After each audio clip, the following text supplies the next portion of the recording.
क्या आपको ये पता है कि हमारे भारत देश का संविधान इंडियन कॉन्स्टिट्यूशन दुनिया का सबसे बेस्ट कॉन्स्टिट्यूशन माना जाता है।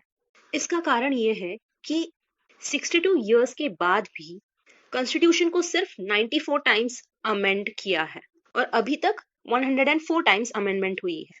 इतने सालों बाद हमारे देश में बहुत सारे चेंजेस हुए, फिर भी अभी तक ये कॉन्स्टिट्यूशन देश के लिए परफेक्ट है, क्योंकि जब ये बनाया गया था तब हर एक डिटेल पे स्टडी करके उसका सोसाइटी पे क्या इफेक्ट होगा, उसको किस तरह से इंटरप्रेट करेंगे लोग, ये सब ध्यान में रख के उसका डिटेल एनालिसिस करके ये कॉन्स्टिट्यूशन बनाया गया था।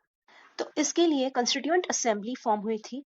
ये सबसे पहले दिसंबर 9, 1946 में मिली थी कॉन्स्टिट्यूशन के बारे में डिस्कशन करने के लिए, और इसके बाद total 2 years 11 months and 18 days लगे फाइनल ड्राफ्ट प्रेजेंट करने के लिए।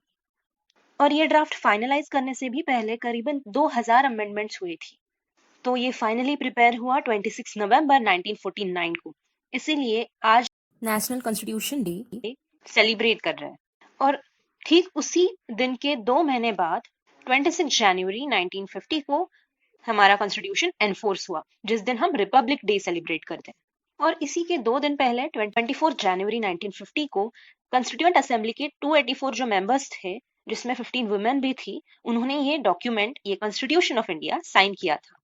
तो चलो अब हम देखते हैं हमारे कॉन्स्टिट्यूशन के कुछ interesting facts. Indian constitution type या फिर प्रिंट नहीं किया था, बल्कि वो हाथ से लिखा गया था, हैंड रिटन था।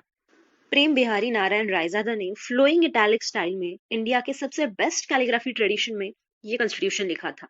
सिर्फ इतना ही नहीं, पर हमारा कॉन्स्टिट्यूशन अलग अलग पेंटिंग से डेकोरेट भी किया है। तो वो किया था शांति निकेतन, राम मनोहर सिन्हा और नंदलाल बोस, ये तीनों आर्टिस्ट ने मिलकर। और ये जो हमारे देश का सबसे इम्पोर्टेंट, सबसे बेहतरीन डॉक्यूमेंट जो है इंडियन कॉन्स्टिट्यूशन, ये ओरिजिनली हिंदी और इंग्लिश दोनों लैंग्वेज में लिखा था। तो ये ओरिजिनल डॉक्यूमेंट अभी भी हमारे कंट्री में पार्लियामेंट में सेफली प्रिजर्व किया गया है। एक स्पेशल हेलियम फिल्ड केस में ये दोनों डॉक्यूमेंट्स रखे हैं और ये केस पार्लियामेंट के लाइब्रेरी में रखी गई है। हमारा कॉन्स्टिट्यूशन दुनिया का सबसे लॉन्गेस्ट रिटन कॉन्स्टिट्यूशन भी है। और लास्टली, इंडियन कॉन्स्टिट्यूशन को बैग ऑफ बोरोइंग्स कहा जाता है। इसका रीजन ये है कि इंडियन कॉन्स्टिट्यूशन ने अलग अलग कंट्रीज के कॉन्स्टिट्यूशन से प्रोविजंस बोरो किए हैं। उनकी प्रॉपर स्टडी करके, एनालिसिस करके, उनमें से जो अच्छा लगा, जो हमारे कंट्री को सूट होगा, ऐसा उनको लगा, वो उन्होंने बोरो किया था। तो इस तरह टोटल 1,17,369 वर्ड्स में ये इंडियन कॉन्स्टिट्यूशन लिखा गया था। तो जैसे कि आज हमारे देश का संविधान दिन है, तो ये वीडियो अपने फ्रेंड्स के साथ शेयर करो और संविधान के प्रति उनकी जागरूकता बढ़ाओ।